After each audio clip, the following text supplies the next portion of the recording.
Part 1. The moment everything shifts. VA always believed that ordinary days can flip into extraordinary chaos without warning. That Tuesday morning started with nothing unusual, just me pushing a slightly squeaky grocery cart through the produce aisle of Dawson's Market, mentally going over my list while my coffee slowly kicked in. I was halfway through picking apples when I heard it, a small voice, soft, tentative, but carrying a strange weight floated through the air. Mommy. I turned instinctively, because who doesn't when they hear that word? A little girl stood 3 feet away, her big brown eyes locked onto mine. She couldn't have been more than 4 years old. Her curls framed her face in perfect messy spirals. Her tiny hands clutched the hem of a faded yellow dress. For a second, my brain tried to place her. Maybe I'd seen her in the neighborhood, at the park, at my friend's daycare. But the truth landed hard. I had never seen this child before in my life. I gave her a polite, slightly awkward smile. "Oh, sweetheart, I'm not your," but she stepped closer. Her little fingers wrapped tightly around my coat sleeve. "Mommy, you came back." I froze. There was something in her voice, a trembling mix of relief and disbelief, that rooted me to the spot. I opened my mouth to gently correct her again. But that's when I saw him. A man, tall, broad-shouldered, early 40s maybe, standing at the end of the aisle, watching us with an expression that made my stomach twist. His eyes sharp, cold, assessing darted between the girl and me, and then, without warning, his voice cut through the air.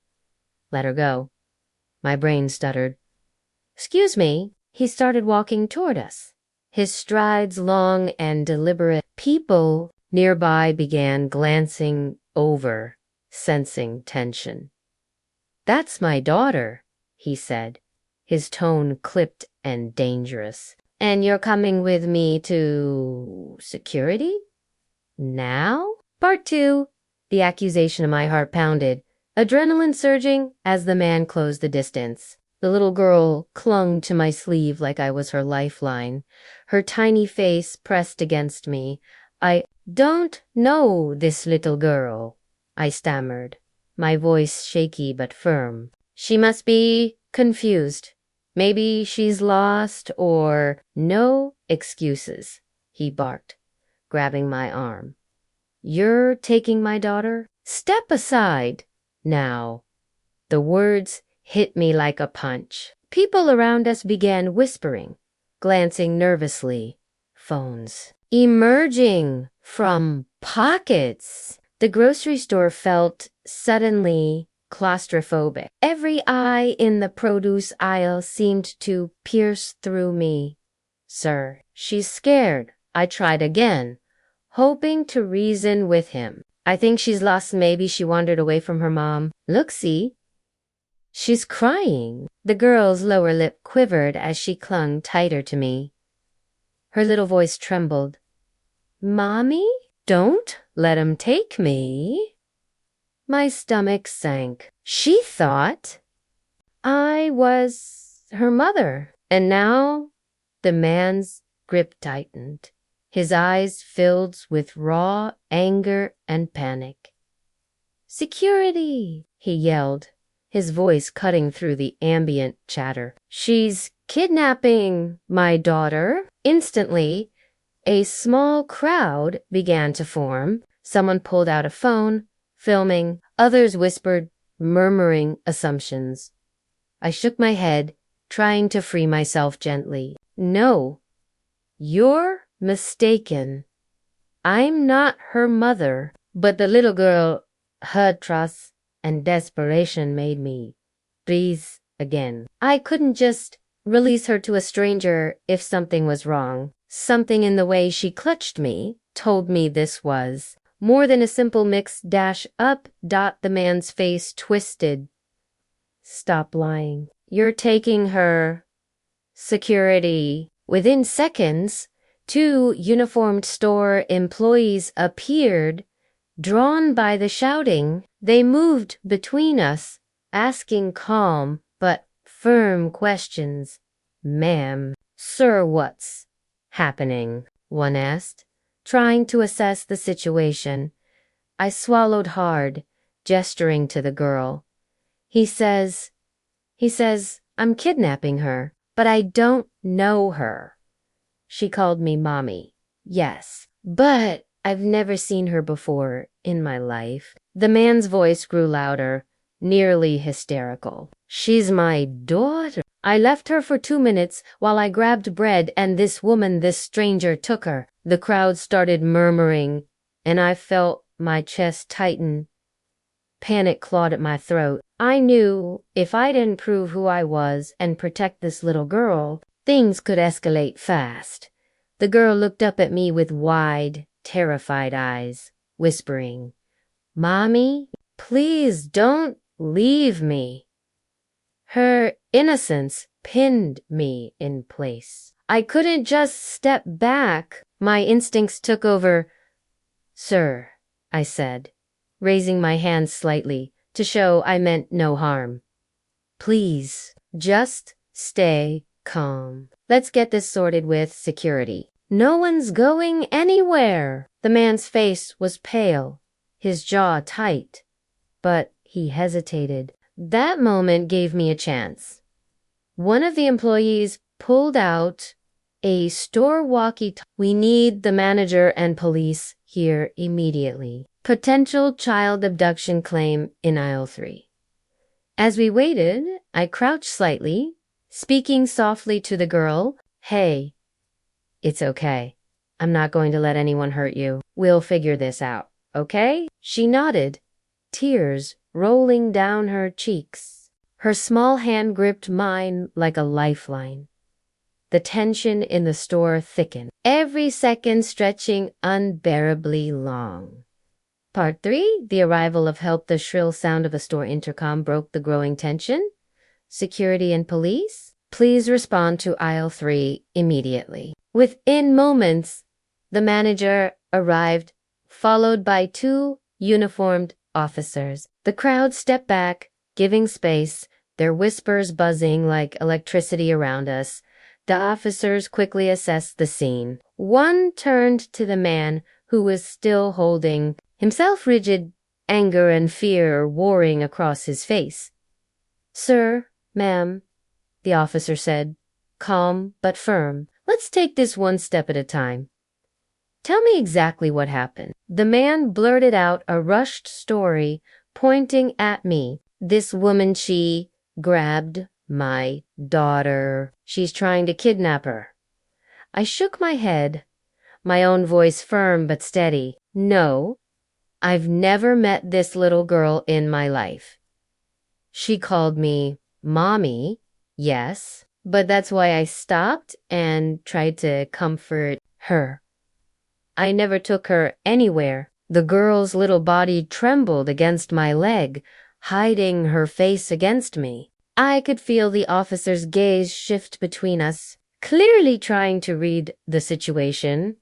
The other officer knelt down to her level, speaking softly. Hey, sweetheart, what's your name? The girl peeked out from behind me, blinking through tears. Emily, she whispered. The officer nodded gently. And who's your mommy? Emily's gaze shifted to me. She sniffled, tears streaking her face. Your mommy, she said softly. I froze. My heart raced. This wasn't just a random mistake. Something was off. Why did she call me mommy so confidently? The first officer spoke again, this time with more authority. Sir, we're going to verify everyone's identity. Please step back and remain calm. MAAM. Can you tell us your name and show ID? I fumbled with my wallet, hands shaking, producing my driver's license. Julia Carter, I said, keeping my voice calm. I live a few blocks from here. I've never met this child before today.